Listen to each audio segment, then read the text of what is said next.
പിതാവിൻ്റെയും പുത്രൻ്റെയും പരിശുദ്ധാത്മാവിൻ്റെയും നാമത്തിൽ ആമേൻ. ഇന്ന് ഏപ്രിൽ 13 കർത്താവിൻ്റെ ദിവസം ഓശാന ഞായറാഴ്ച.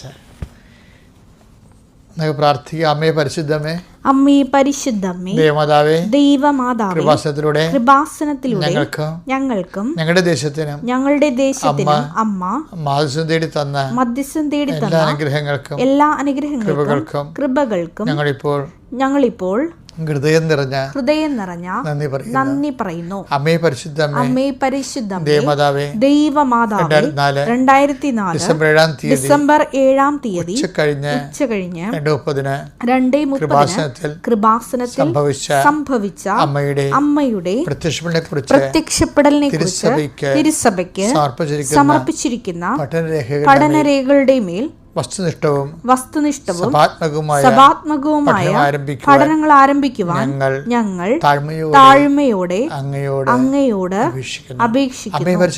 അമ്മേ പരിശുദ്ധമേ, ഭൂസ്വർലോകങ്ങളുടെ രാജ്ഞിയായ അങ്ങേക്ക് ഭൗമ സംരക്ഷണത്തിനായി പ്രപഞ്ച പ്രകൃതിയെ തന്നെ തിരുസഭ പ്രതിഷ്ഠിക്കുവാൻ ഈ പ്രത്യക്ഷീകരണം വഴി ഇടയാക്കണമേ. പരിശുദ്ധമ്മേ, ജപമാല മാതാവേ, സകല കൃപാസനം പ്രാർത്ഥനകളോടും ചേർത്ത് ഞങ്ങളിപ്പോൾ പ്രാർത്ഥിക്കുന്ന ഈ കുടുംബത്തിന്റെ പ്രത്യേക നിയോഗം പരമക്കളെ.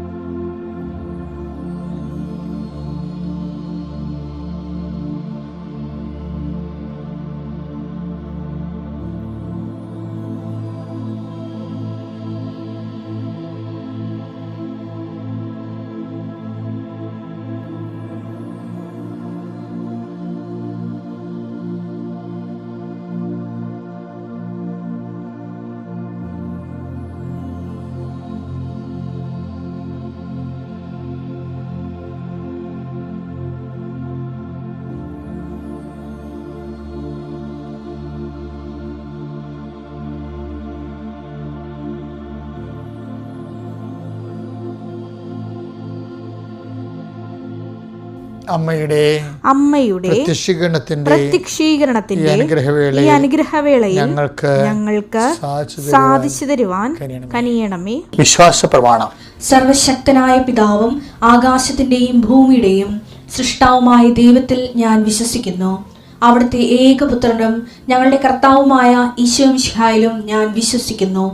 ഈ പുത്രൻ പരിശുദ്ധാത്മാവിനാൽ ഗർഭസ്ഥനായി കന്യകാമറിയത്തിൽ നിന്ന് പിറന്ന് പൊന്തിയോസ് പീലാത്തോസിന്റെ കാലത്ത് പീഡകൾ സഹിച്ച് കുരിശിൽ തറയ്ക്കപ്പെട്ട് മരിച്ച് അടക്കപ്പെട്ട് പാതാളങ്ങളിൽ ഇറങ്ങി മരിച്ചവരുടെ ഇടയിൽ നിന്ന് 3-ാം നാൾ ഉയർത്ത് സ്വർഗത്തിലേക്ക് എഴുന്നള്ളി സർവശക്തിയുള്ള പിതാവായ ദൈവത്തിന്റെ വലതുഭാഗത്തിരിക്കുന്നു. അവിടെ നിന്ന് ജീവിക്കുന്നവരെയും മരിച്ചവരെയും വിധിക്കുവാൻ വരുമെന്നും ഞാൻ വിശ്വസിക്കുന്നു. പരിശുദ്ധാത്മാവിലും ഞാൻ വിശ്വസിക്കുന്നു. വിശുദ്ധ കത്തോലിക്കാ സഭയിലും പുണ്യവാന്മാരുടെ ഐക്യത്തിലും പാപങ്ങളുടെ മോചനത്തിലും ശരീരത്തിന്റെ ഉയർപ്പിലും നിത്യമായ ജീവിതത്തിലും ഞാൻ വിശ്വസിക്കുന്നു. ആമേൻ. സുഖസ്ഥനായ ഞങ്ങളുടെ പിതാവേ, അങ്ങയുടെ നാമം പൂജിതമാകണമേ. അങ്ങയുടെ രാജ്യം വരണമേ. അങ്ങയുടെ തിരുമനസ് സ്വർഗത്തിലെ പോലെ ഭൂമിയിലും ആകണമേ. അന്നു വേണ്ടുന്ന ആഹാരം ഇന്ന് ഞങ്ങൾക്ക് തരണമേ. ഞങ്ങളോട് തെറ്റ് ചെയ്യുന്നവരോട് ഞങ്ങൾ ക്ഷമിക്കുന്നത് പോലെ ഞങ്ങളുടെ തെറ്റുകൾ ഞങ്ങളോടും ക്ഷമിക്കണമേ. ഞങ്ങളെ പ്രലോഭനത്തിൽ ഉൾപ്പെടുത്തരുതേ, തിന്മയിൽ ഞങ്ങൾ രക്ഷിക്കണമേ. ആമേൻ. നന്മ നിറഞ്ഞ മറിയമേ, സ്വസ്തി. കർത്താവ് അങ്ങയുടെ കൂടെ സ്ത്രീകളിൽ അങ്ങ് അനുഗ്രഹിക്കപ്പെട്ടവളാകുന്നു. അങ്ങയുടെ ഉദരത്തിൻ ഫലമായി ഈശോ അനുഗ്രഹിക്കപ്പെട്ടവനാകുന്നു. പരിശുദ്ധ മറിയമേ, തമ്പുരാന്റെ അമ്മേ, പാപികളായ ഞങ്ങൾക്ക് വേണ്ടി ഇപ്പോഴും ഞങ്ങളുടെ മരണസമയത്തും തമ്പുരാനോട് അപേക്ഷിക്കണമേ. ആമേൻ. എൻ്റെ പ്രിയപ്പെട്ടവരെ, കർത്താവ് നിങ്ങളെ ആശീർവദിക്കട്ടെ. എൻ്റെ അമ്മ പരിശുദ്ധ ദേവമാതാവിൻ്റെ മാധ്യസ്ഥ ഞാൻ പ്രാർത്ഥിക്കുന്നു.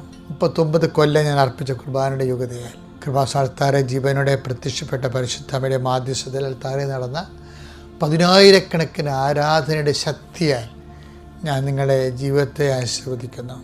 നിങ്ങളുടെ പരിശുദ്ധാത്മ നിറയടയാകട്ടെ. വിശുദ്ധ വാരത്തിലേക്ക് നമ്മൾ ഒരുമിച്ച് പ്രവേശിക്കുകയാണ്. കർത്താവിൻ്റെ ദിവ്യസ്നേഹത്തിൻ്റെ ആഘോഷങ്ങളിലേക്ക് അനുതാപപൂർവ്വം പ്രവേശിക്കുകയാണ് നമ്മൾ. ആത്മാവേ, പരിശുദ്ധാത്മാവേ, അങ്ങയുടെ കർത്താവിൻ്റെ പീഡാനുഭവത്തിൻ്റെ ആഴവും വീതിയും നീളവും മനസ്സിലാക്കുന്ന ദിവസങ്ങളായി മാറാൻ ഞങ്ങൾ ഈ ആഴ്ചയിൽ കൂടുന്ന കുരിശിൻ്റെ വഴികൾ, ഈ ആഴ്ചയിൽ പ്രാർത്ഥിക്കുന്ന പ്രാർത്ഥനകൾ, വായിക്കുന്ന ദൈവവചനങ്ങൾ, കേൾക്കുന്ന ധ്യാന പ്രസംഗങ്ങൾ എല്ലാവരിലൂടെയും കർത്താവേ അങ്ങയുടെ മക്കളോട് നീ സംസാരിക്കണമേ. ആകെ പൊടി പിടിച്ച് പുകഞ്ഞു നിൽക്കുന്ന ഒരു പ്രകൃതിയിലേക്ക് പുത്തൻ മഴ വീഴുമ്പോൾ ഉണ്ടാകുന്ന പ്രകൃതിയുടെ ഒരു പ്രസരിപ്പ് ഉണ്ടല്ലോ കർത്താവേ, അതുപോലെ വിശുദ്ധവാരം ഞങ്ങളെ പുതുതാക്കുകയും പൂർണ്ണതയിലെത്തിക്കുകയും ചെയ്യട്ടെ. എൻ്റെ കർത്താവിൻ്റെ ഉന്നതമായ നാമത്തിൽ നിന്നെ ആശീർവദിക്കുന്നു. നിൻ്റെ ഇന്നത്തെ നിയോഗങ്ങളെ കർത്താവിൻ്റെ നാമത്തിൽ ആശീർവദിക്കുന്നു. നിൻ്റെ സംസാരങ്ങളെ, അപേക്ഷകളെ, നീ ഒപ്പിടുന്ന വിഷയങ്ങളെ, നിൻ്റെ റിസൾട്ടുകളെ, വരാൻ പോകുന്ന പരീക്ഷാ റിസൾട്ടുകളെ ആശീർവദിക്കുന്നു. നിന്നെ ഉത്കണ്ഠപ്പെടുത്തുന്ന എന്താണോ, നിന്നെ ആശങ്കപ്പെടുന്ന വിഷയങ്ങൾ, നീ കാത്തിരിക്കുന്ന സങ്കടങ്ങൾ, ഇന്ന വിഷയത്തിനും ഇന്ന തീയതികളും ചിലപ്പോൾ നിനക്ക് സങ്കടത്തിൻ്റെ ഓർമ്മകളാണ് തരണത്.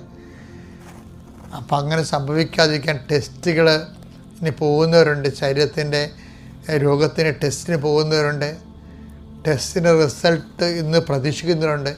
എൻ്റെ കർത്താവേ, അങ്ങയുടെ മക്കൾ അങ്ങയുടെ നാമത്തിൽ ഞാൻ പ്രാർത്ഥിക്കുന്നു.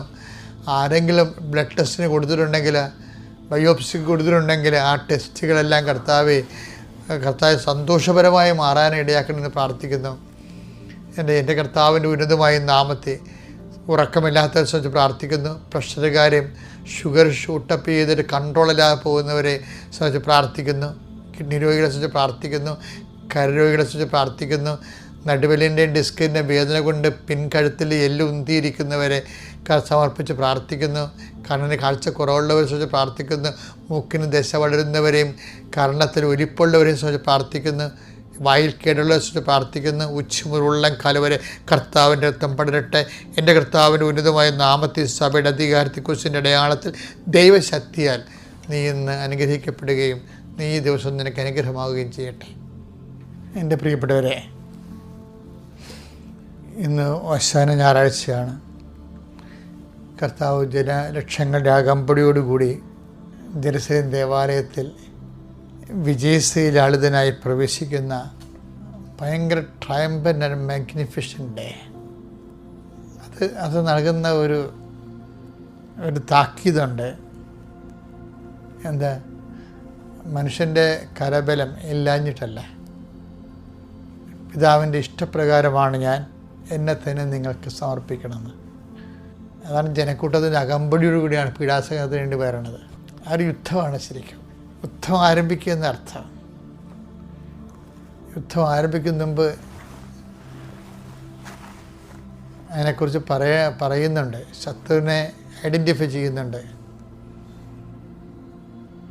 ജെറുസലേം പ്രവാസികന്മാരെ കൊല്ലുകയും നിന്നിലേക്ക് അയക്കുന്നവരെ കല്ലെറുകയും ചെയ്യുന്നവളെ, പിട്ടക്കോഴി തൻ്റെ കുഞ്ഞിനെ അതിൻ്റെ ചിറകിൻ്റെ കീഴിൽ ഒതുക്കുന്ന പോലെ എത്ര കാലം ഞാൻ നിന്നെ സംരക്ഷിക്കാൻ വേണ്ടി ആഗ്രഹിച്ചു. നിന്നെ രക്ഷിക്കാൻ വന്ന് എന്നെ പുറന്തള്ളുമ്പോൾ ഇപ്സോഫാത്തോ ബൈ നോ മീൻസ് നീ നിന്നെ തന്നെ പുറന്തള്ളണത്. അതുകൊണ്ടാണ് നിൻ്റെ സന്ദർശന സമയം നീ അറിഞ്ഞില്ലെന്ന് പറയുന്നത്. ക്രിസ്തുവിനെ അറിയുക എന്ന് വെച്ച് കഴിഞ്ഞാൽ ക്രിസ്തു നമ്മുടെ ജീവിതത്തിൽ സന്ദർശിക്കുന്ന സമയത്തെ അറിയുന്നതിന് അർത്ഥം. ലൂക്ക 19:43-44. ശത്രുക്കൾ നിനക്ക് ചുറ്റും പാളയമടിച്ച് നിന്നെ വളയുകയും എല്ലാ ഭാഗത്തും നിന്ന് നിന്നെ ഞെരുക്കുകയും ചെയ്യുന്ന ദിവസങ്ങൾ വരും. നിന്നെയും നിന്റെ മക്കളെയും നശിപ്പിക്കുകയും നിന്നിൽ കല്ലിന്മേൽ കല്ല് ശേഷിപ്പിക്കാതിരിക്കുകയും ചെയ്യും. എന്തെന്നാൽ നിന്റെ സന്ദർശന ദിനം നീ അറിഞ്ഞില്ല. ഇപ്പം ക്രിസ്തു എന്ന് പറയുമ്പോൾ നമ്മുടെ ജീവിതത്തിലേക്ക് വരുമ്പോൾ ആ വരവ് ഒരു സഹനത്തിൻ്റെ സാഹചര്യവും ഒരു സഹനത്തിൻ്റെ ഒരു സുഗന്ധം വരും. എന്ന് വെച്ച് കഴിഞ്ഞാൽ നമുക്ക് സംഭവിച്ചുകൊണ്ടിരിക്കുന്ന കാര്യങ്ങളൊക്കെ പന്തിയില്ലാത്ത കാര്യങ്ങളായിരിക്കും. പക്ഷേ നല്ല ബോധമുള്ളവൻ കർത്താവിൻ്റെ അനന്തമായ സാധ്യതയാണ് എൻ്റെ ജീവിതത്തിൽ ബലം പ്രാപിക്കാൻ പോകുന്നതെന്ന് വിചാരിച്ചുകൊണ്ട് സങ്കടങ്ങൾ, ക്രിസ്തുവിൻ്റെ സന്ദർശനങ്ങൾ പലപ്പോഴും നമ്മുടെ സങ്കട സമയത്തായിരിക്കും. പലരും ക്രിസ്തുവിനെ തിരിച്ചറിഞ്ഞത് സങ്കടം കൊണ്ടല്ലേ, സന്തോഷം കൊണ്ടാണ്. സന്തോഷം കൊണ്ട് ക്രിസ്തുവിനെ തിരിച്ചറിഞ്ഞ ആരെങ്കിലും ഇന്നുവരെ ഞാൻ കണ്ടിട്ടില്ലേ. എല്ലാവരും ക്രിസ്തുവിനെ തിരിച്ചറിഞ്ഞിരിക്കുന്നത് സങ്കടം കൊണ്ടാണ്, സങ്കടകാലത്താണ്. ഈ സങ്കടകാലം തന്നെയാണ് ഈ 1944 പറയുന്ന സന്ദർശനകാലം. സന്ദർശനകാലം തന്നെയാണ് സാധ്യതാകാലം. സാധ്യതകാലം എന്ന് പറയുന്നതാണ് ക്രിസ്തു ആവുന്ന അനന്തമായ സാധ്യതയെ നമ്മൾ അനുഭവിക്കുന്ന കാലം, ക്രിസ്തു അനുഭവിക്കുന്ന കാലം. അപ്പം സങ്കടകാലമാണ് സന്ദർശനകാലം, സന്ദർശനകാലമാണ് അതായത് സാധ്യതാകാലം. അപ്പോൾ സങ്കടം വരുമ്പോൾ ഒരു സാധ്യത വന്നു, ക്രിസ്തുവിനെ അറിയാനുള്ള ഒരു സാധ്യത വന്നു എന്ന് പറഞ്ഞുകൊണ്ട് തന്നെ നീ അതിൽ സമർപ്പണം ഉണ്ടാകണം.